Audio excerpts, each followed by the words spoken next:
Good evening, ladies and gentlemen. It is Alexander here, head instructor at Toronosume, instructor of empty hand martial arts, Ryu no Tate. Today I'd like to discuss Ryu no Tate Curriculum. I talked about what Ryu no Tate was, but now I want to talk about exactly what that entails. Right? So I wrote down some notes here because, it's kind of involved. Going off the top of my head, I didn't want to leave anything out. So here we go. In the beginning, right, the belt levels first off are white, green, red, blue, brown, and black, right? Nice and simple. I didn't want to have too many belts, but then I did want to have, some marked levels of attainment. And the time between each belt's time of service, time and grade is roughly about a year. So, you hold each belt level for approximately a year, not white belt necessarily, but approximately a year before you move to the next level, and 6 or so years before you make your first degree, your shodan, right? So in the beginning, the first thing we're gonna learn is Kihon, right? Basic blocking, punching, kicking, stance work, etc., etc. Okay. The purpose of that is just to get the body familiar with the techniques of karate, right? Punching the way we punch, blocking the way we block, standing the way we stand, moving the way we move. And it helps build coordination, helps build proprioception, all those good things, right? Now moving into kata, right? Kata, we do taikyoku shodan. That's simply for stepping and punching, right? Very basic very basic karate mentality. Block, or step, block, punch. Step, block, punch. Commit with your feet, defend with your hands, counterattack, right? It's a very basic methodology, okay? After that, we get into the Haon Forms, right? So Haon 1 through 5, and that gives you the core of all your karate techniques. Following that is Naihanchi, Shodan, Nidan, and Sandan. And then after you get Sandan, you do it all as one large form, so O Naihanchi. And with that, gives us our basic core knowledge, right? So the Haon Forms gives us some long-range technique and some medium-range technique, and then it caps off with Haon Form, which gives us all of our smother close kind of clinch fighting techniques. After that, it's Anaku and Himitsu. And Anaku is from a style called Goshin Karate. It's kind of an in-house family system. Himitsu is the same sort of thing. The whole name of it is Jogoku no Chikara Himitsu. And this is a derivative of Wankan, right? As far as I can tell. It's in the same Goshin karate school, but the kata itself is heavily influenced by Wankan. Where Haon Forms give you more long-range technique, one step for every arm movement. The Anako and Himitsu single steps give you multiple hand movements, so you might be throwing 2 or 3 techniques per step, right? Rapid fire. After that, and this is in no particular order, just going down the list. Of course, the Naihanchi and Haon's Taikyoku come before everything else. Basadai. Basadai is where we really start to get into the older, what I want to call the older karate, and it's got the Shotokan flavor. I'm partial to that. That one I teach with a level of fighting aggression, right? So I want to build the practitioner and push them more toward being a more aggressive defender. Right?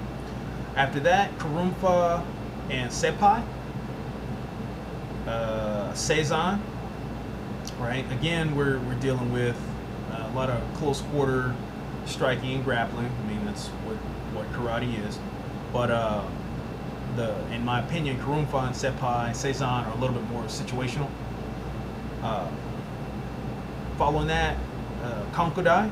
And Konkudai is, it's a return to the beginning, we're looking at Haon Forms all over again, but it's one giant form, and that really makes for a dynamic karate practitioner. It's a long form, very athletic, and by the time they get to that point, they should have the body to perform it, right? Or going into performing that. Anan from Ryu. I'm sorry if I'm butchering the name, but Anan, that's a form I really did like, and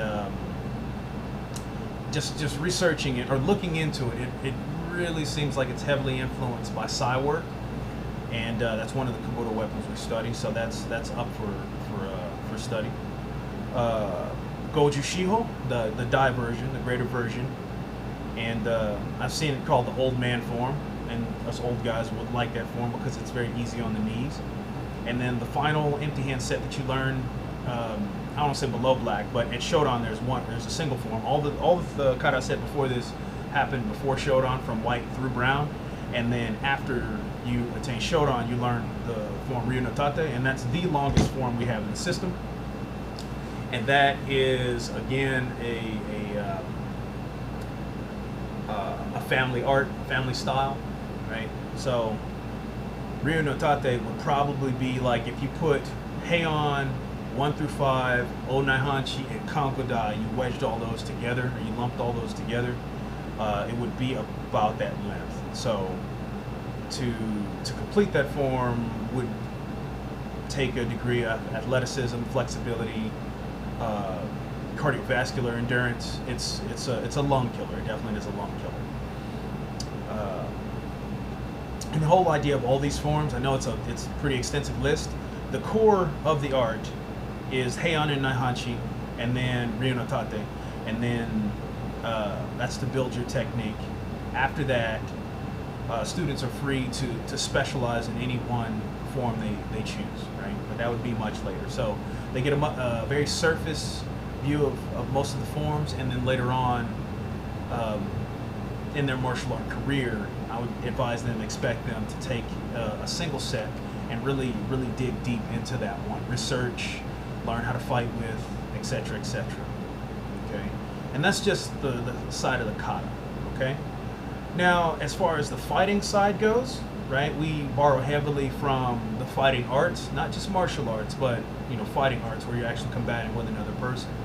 So we begin with clinch wrestling, right? The 6 basic clinch wrestling positions from Muay Thai, because fighting in a clinch and up close and personal, where you're manipulating somebody's body and you're moving them around and you're striking them with your hands, I believe is what karate was meant for. Not at range at the end of your punches and kicks, but up close where you're holding on to somebody. Which is why you pull the hand back to the waist, because the hikite is a very important technique, right? I'm grabbing somebody and I'm pulling them toward me, right? So that's where we start. We start mixing it up, clinching with somebody, struggling against another person, right? That way we can get the stress inoculation started early, get people used to contact and struggling against another person, get stress inoculated against violence without worrying about getting their head knocked off. Okay. Following that, and the idea of the fighting is we're moving further and further away from our opponent. We're starting up close, right, where it's most uncomfortable, and then we're backing out, right? So following that, we get into boxing. Okay. In boxing, we learn footwork, good dexterity, hand speed, accuracy, and how to move your head, protect your head. Following that, we get into Muay Thai, right? So now we're getting back to another range. We learn how to fight with our feet. Okay, so we're complementing our hands with our feet. Following that, and I know it's that we're backing away, but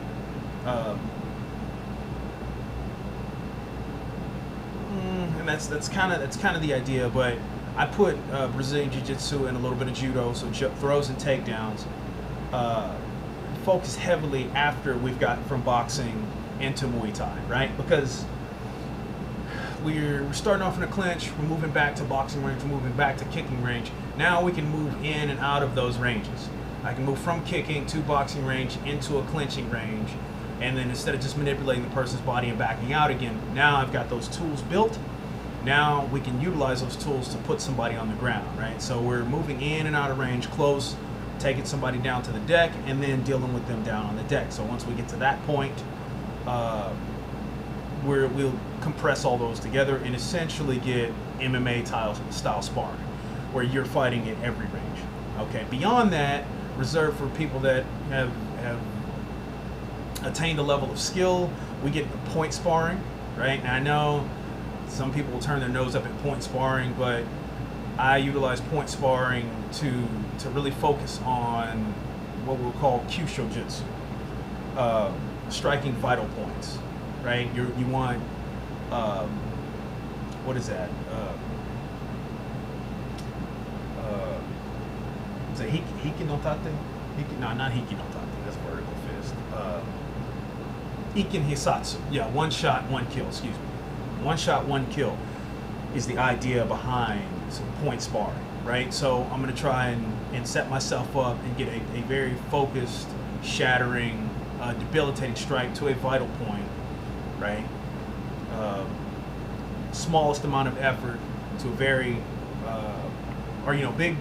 big, powerful technique to a very vulnerable point on the body to achieve a greater result with not as much effort. That's kind of the idea. Whereas in boxing and Muay Thai, you're throwing combinations, your opponent's throwing combinations. That's great for a fight, and that's good to mix it up, and then you're training distancing and timing and whatnot. But in a self-defense situation, you don't want to mix it up with anybody.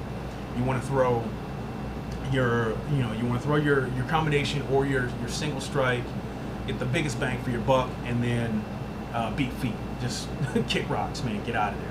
Right? That's the idea, right? Because we're self-defenders, not street fighters, right? The weapons we go into, we learn sai, tonfa, bo, kama, and nunchaku.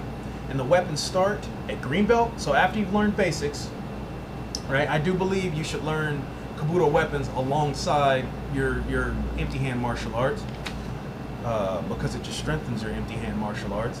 But you pick a weapon, right? They get to decide out of that list at green belt, and they learn manipulations, dexterity, but no forms with it. They just get used to using the weapon, working with the weapon, holding it in their hands, experimenting in a controlled sense. And then at red belt, they get the form with their weapon that comes along with said weapon, and then they carry that through their rankings. They do their weapon form, that is the single weapon that they've committed to. After Shodan, right, after they make their first degree, they learn Ryo no Tate, that was the long form I was telling you about. They learn Aiki Jiu-Jitsu, right? So then we get into joint manipulations and various methods of atemiwaza and more intricate throws and takedowns, right? So whereas before they're learning hip tosses, now they're learning kaitenage, kokunage, where it takes a bit more finesse to do.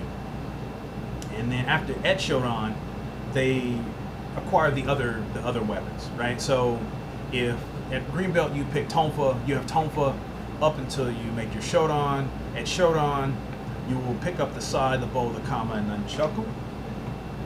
Okay, and everything beyond black is the Menkyo system, right? So they get their information as needed, right? So there's no belt levels, no real rankings. Just when they're ready for the next piece of information, they get the next piece of information. There's no testing beyond Shodan. So they make their first degree, and then it's just time and service, time and grade, my eye. They're ready for it. They get it. Okay. Beyond that is Kung Fu. So we get into basic Kung Fu movements and forms just to explore other ways of moving and expressing martial arts, expressing that. So basic Kung Fu, we do Wu Bu Quan for stances. We do Liang Ha Chuan, linking fist for more stance work and basic movements. We do Bo Fa, that's an internal breathing exercise. We do Lager Ken for leg strength, power. And finally, we do Meihua Kwan, right? So plum flower fist, and that's to make you more flexible and more dynamic. And I think that's that's about it. At this point, that's the entirety of Ryu no Tate.